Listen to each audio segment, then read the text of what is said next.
मैं राष्ट्रीय मानवाधिकार सुरक्षा परिषद का राष्ट्रीय अध्यक्ष हूँ।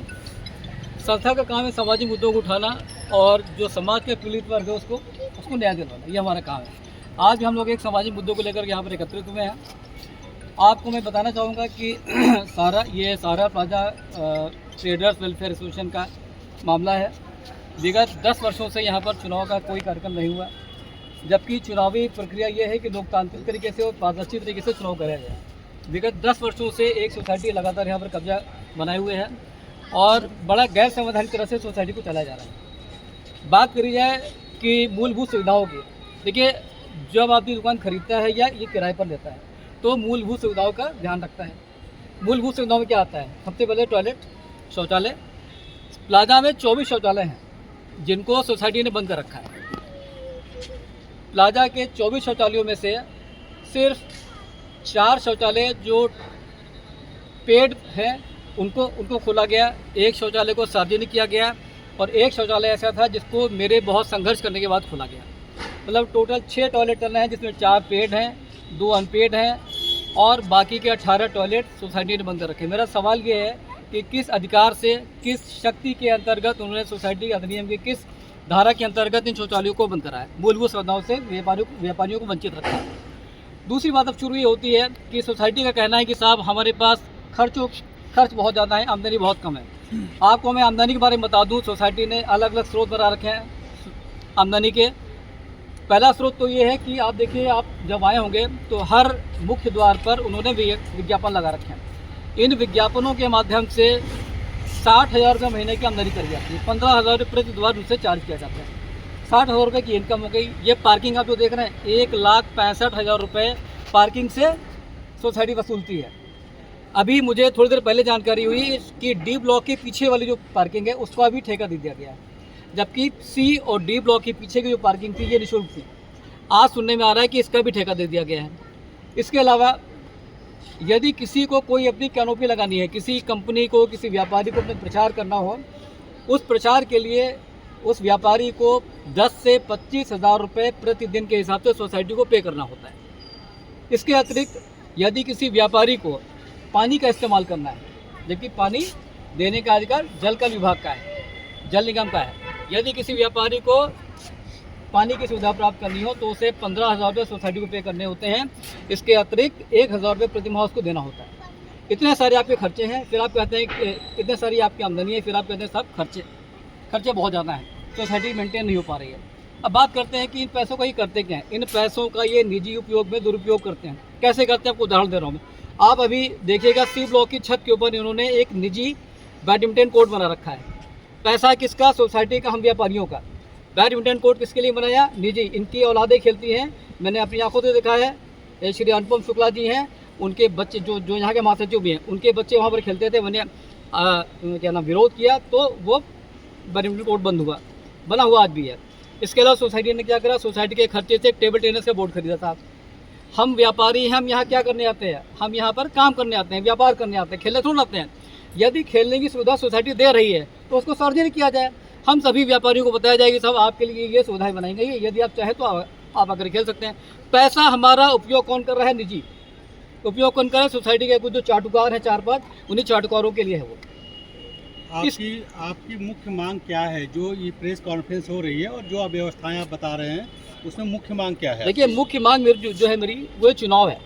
पिछले 10 सालों से यहाँ पर किसी प्रकार का पारदर्शी और लोकतांत्रिक चुनाव नहीं कराया गया, जबकि नियम के अंतर्गत हर 3 वर्ष पर चुनाव होना चाहिए। इस सोसाइटी ने अपना कब्जा जमा करके हर 3 साल पर उस सोसाइटी को विस्तारित कर लिया, एक्सटेंड कर लिया। क्या ये गैर कानूनी नहीं है? और मैं तो ये आपके चैनल के माध्यम से बात पूछना चाहता हूँ कि क्या आपने लोकतांत्रिक प्रक्रिया का उससे पालन किया था? किन लोगों को आपने सूचना प्रचारित करी थी कि साहब अब चुनाव होने वाला है? अब मेरा सवाल तो ये भी है कि किन लोगों ने उसमें अपना वोट दिया था, ये बताएं। पिछले 10 सालों में आप लोगों ने, जितने लोग यहाँ खड़े हैं सब व्यवसायी हैं, किसी ने कोई वोटिंग नहीं की है? किसी ने कोई वोट नहीं किया है, किसी को कोई सूचना नहीं है। और यदि किसी को सूचना दी गई है, मैं तो आपसे कहूँगा एक बार सर्वे कर लीजिए पूरी मार्केट में।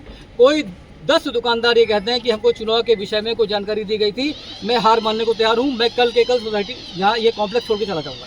जो आप बता रहे हैं अधिकांश शौचालय बंद पड़े हैं और जो पड़े हैं उस पर निजीकरण कर दिया गया, पैसे पे इसका यूज होता है, इस बात को लेकर के आप सबके द्वारा सोसाइटी के जो भी जिम्मेदार लोग हैं उनसे कहा गया था और उनका क्या जवाब था? देखिए, जब वहाँ पर कहा जाता है तो किसी प्रकार की कोई सुनवाई नहीं होती है। देखिए, जो स्पेशली यहाँ जो किराएदार वर्ग है, यहाँ दो तरह के व्यापारी हैं। एक तो किराएदार हैं और दूसरा यहाँ पर जो ओनर्स हैं वो हैं। 85% दुकानदार यहाँ पर किराएदार हैं। ये किराएदार को तो कुछ समझते ही नहीं, उनको ये समझते हैं कि तो प्रजा है और सामंत वो हैं। किराएदार की कोई सुनवाई नहीं, उसको दबा करके दमनकारी नीति के तहत उसको दबा कर रखना है। यदि उनसे कुछ कहा भी गया, जैसे मैंने इस बात का विरोध किया कि साहब शौचालय खोले जाएँ। एक विजय रस्तोगी करके इनका कोषाध्यक्ष है, महा का जाहिल, महा का बदतमीज आदमी, महा का बदतमीज। और उसका तो यहाँ कोई व्यापार भी नहीं है। उसकी एक दुकान है जिसको उसने किराए पर उठा रखा है। और यदि उसके नाम से कोई व्यापार यहाँ पंजीकृत है वो दिखाए। हफ्ते में 2 दिन 3 दिन यहाँ पर आता है, सोसाइटी में पूरा दिन बैठता है। मैं तो ये पूछता हूँ कि यदि आपको कोई लालच नहीं है, यदि आपको कोई लाभ नहीं है, तो यहाँ आप करने क्या आते हो? आप यहाँ के पंजीकृत व्यापारी नहीं हैं, आप यहाँ पर क्या करने आते हो? और मैं तो सवाल पूछता हूँ सोसाइटी से कि किस अधिकार से और किस लालच में आपने उसको सदस्य बना रखा है और पिछले 10 सालों से? क्या व्यापारी ही यहाँ के कमेटी चलाते हैं या व्यापार में वो है ही नहीं और कमेटी चलाते हैं? वो व्यापार में नहीं है। अगर विजय रस्तोगी के नाम से कोई भी व्यापार सहारा प्लाजा में दर्ज है, पंजीकृत है, तो मुझे दिखा दें। वो पता नहीं किस लालच में, सोसाइटी की कोई मजबूरी होगी, कोई वीडियो होगा उनके पास में ऐसा, जिसके डर से उसको यहाँ रखे हुए हैं। क्या व्यापारी भी यहाँ के लोग कुछ देते हैं जवाब या नहीं देते हैं, या उनसे भी कहा सुनी होती है कमेटी से या नहीं होती है? मैं एक बार विरोध करने गया था, मुझे एक बार बुलाया गया जब शौचालय की बात चल रही थी, तो विजय रस्तोगी साहब ने मुझसे बहुत बेहद बदतमीजी से बात करी और झगड़ा होते होते रह गया। वो अपने आप को पता नहीं क्या अफलातून समझता है कि कहीं का डीएम है, वो ये हो सकता है IAS रहा भाई, रिटायर्ड IAS हो वो। आपकी जो सोसाइटी है उसका ऑडिट होता है और उसकी बैलेंस शीट हर साल बनती है, आप लोगों की जानकारी में है कि ऑडिट कराते हैं? आज तक किसी बैंक भी रिकन्सिलिएशन होता है उसका? आज तक किसी भी ऑडिट को, किसी भी खर्चे को, किसी भी बैलेंस शीट को सार्वजनिक नहीं किया गया। यदि कुछ पूछा जाता है तो कहते हैं कि शुक्रवार के दिन आप आ जाओ, आपको दिखा दिया जाएगा। ऐसा तो नहीं है कि कमेटी के लोग किसी को कुछ नहीं बताते हैं और सिर्फ पैसा घोटाले में ले जा रहे हैं? देखिए, घोटाले का आरोप लगाना पूरी तरह से उचित नहीं है, लेकिन घोटाला तो हो ही रहा है। अगर घोटाला नहीं है तो फिर आप सार्वजनिक करने में क्यों डरते हो?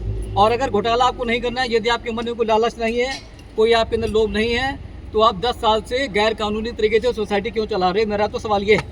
आप लोग इस प्रेस कॉन्फ्रेंस के बाद क्या कोई लिखित आवेदन रजिस्ट्रार ऑफ सोसाइटी को देंगे कि यहाँ पे इंटरवीन करें, चुनाव कराएं और एक तरीके से फॉरेंसिक ऑडिट करा करके निकालें? देखिए, मैं आपको एक प्रार्थना पत्र दिखा दूँ। इस प्रार्थना पत्र में हमने पुलिस उपायुक्त पूर्वी को मैंने एक पत्र लिखा है, आप लोग इसको देख लें। और कल मैं इसका मुकदमा दर्ज कराऊंगा रजिस्ट्रार ऑफ सोसाइटीज़ के यहाँ, यूपी कोऑपरेटिव सोसाइटीज़ में, वित्त मंत्रालय में, क्योंकि ये सारी चीज़ें वित्त मंत्रालय के अंतर्गत आती हैं, और संबंधित विभागों में सब जगह दूँगा।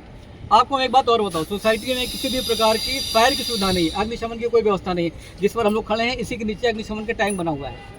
आप इसको ढूंढ लीजिए, एक बूंद पानी आपको नहीं मिलेगा।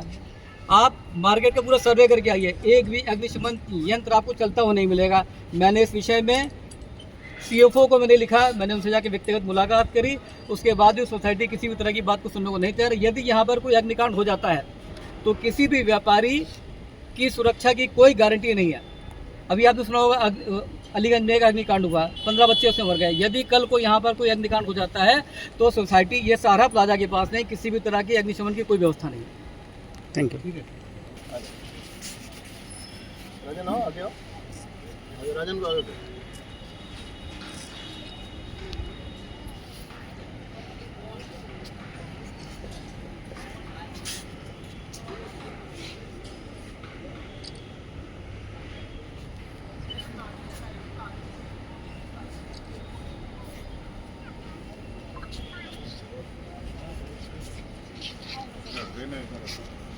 भैया, उनका जरा जो आपके सोसाइटी अध्यक्ष नंबर दिए, एक बार हम लोग बात करें।